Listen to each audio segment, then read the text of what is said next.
It's WG bringing you SMB, and you want to beat stage 1-3 for a total of 3.75 million blood, as well as 120,000 gold and all those beautiful rewards. So let's get into it and let's talk about how you can beat this stage. So there's two phases to the stage. Number one, you have these guys who deal physical damage, so bringing a unit that resists physical damage is advised.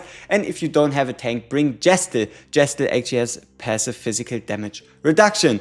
Then you also have the Stone Form. The Stone Form is a thing they channel, so you bring something that stuns. You can bring, for example, a Joanne with the stuns, or a Bella with the stuns, or someone that sleeps. Any hard control, you need this in the team so you can disable the Stone Form, meaning they then again take full damage and they don't recover the max HP. And then lastly, what you're going to need is a source of crit rate or crit damage if you want to play this efficiently. So for example, something like a Van Helsing, something like a Lamia, something like a, let's find them again, a Thibault.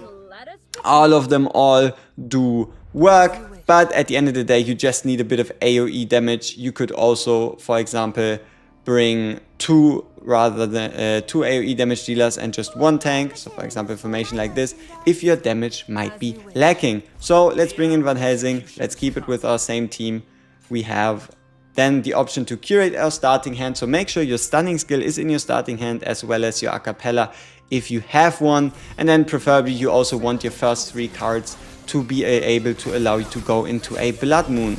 So right here, let's work on it, and then we hold. You see how this is again the blue channeling bar. You can call down the stun, you can get them out of it, and then we can activate our AoE damage.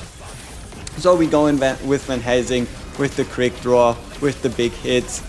We keep on with the regeneration. We again hold this stun card in case that they again start channeling right here. There we go. We stun them, we stop them, we get another DPS ability in, and then lastly we bring in another bit of rage regen. And as you can see, it is the final blow. I hope that helped, and as always, we see each other in the next one. Peace!